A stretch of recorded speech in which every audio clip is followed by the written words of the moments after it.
জেনজিদের কথা বলে, একটা জেনারেশনের কথা বলে নিজের রাজনৈতিক অবস্থানকে চাপিয়ে দেওয়া, এটা তো আরেকটি ফেসিবাদের লক্ষণ। শহীদদের আকাঙ্ক্ষার কথা যদি আমি বলি, আমার মতে এই তিনটি লাইনে বিভক্ত করা যায়। প্রথম, ফেসিবাদী রাষ্ট্র কাঠামোর পরিবর্তন। দ্বিতীয়, রাজনৈতিক সংস্কৃতি অর্থাৎ পলিটিক্যাল কালচারের পরিবর্তন।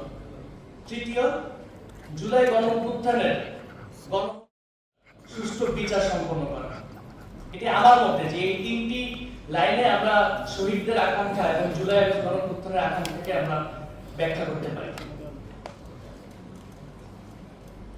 আমার কাছে দুঃখ লাগে যখন আমি দেখতে পাই যে পার্লামেন্টে কোনো একজন তরুণ সদস্য দাঁড়িয়ে বলছে যে জেনজিরা অমুক জিনিস চায় না।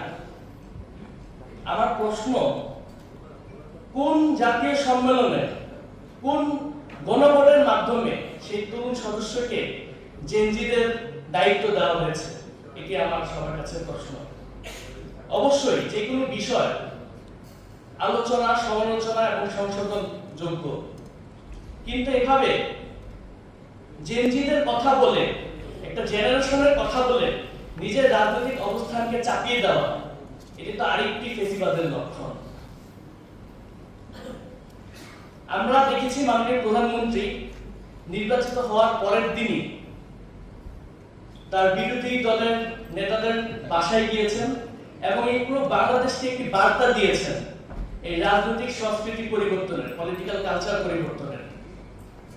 আমরা খুবই আশাহত হয়েছি, কিন্তু তার বিপরীতে আমরা কি দেখেছি?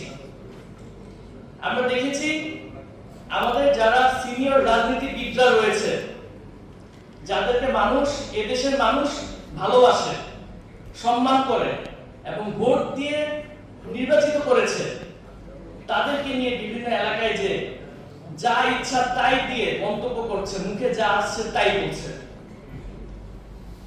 এরকম রাজনৈতিক সংস্কৃতি তো আমরা ফ্যাসিস্ট সরকারের, ফ্যাসিস্ট প্রধানমন্ত্রীর মুখে দেখতে পারতাম।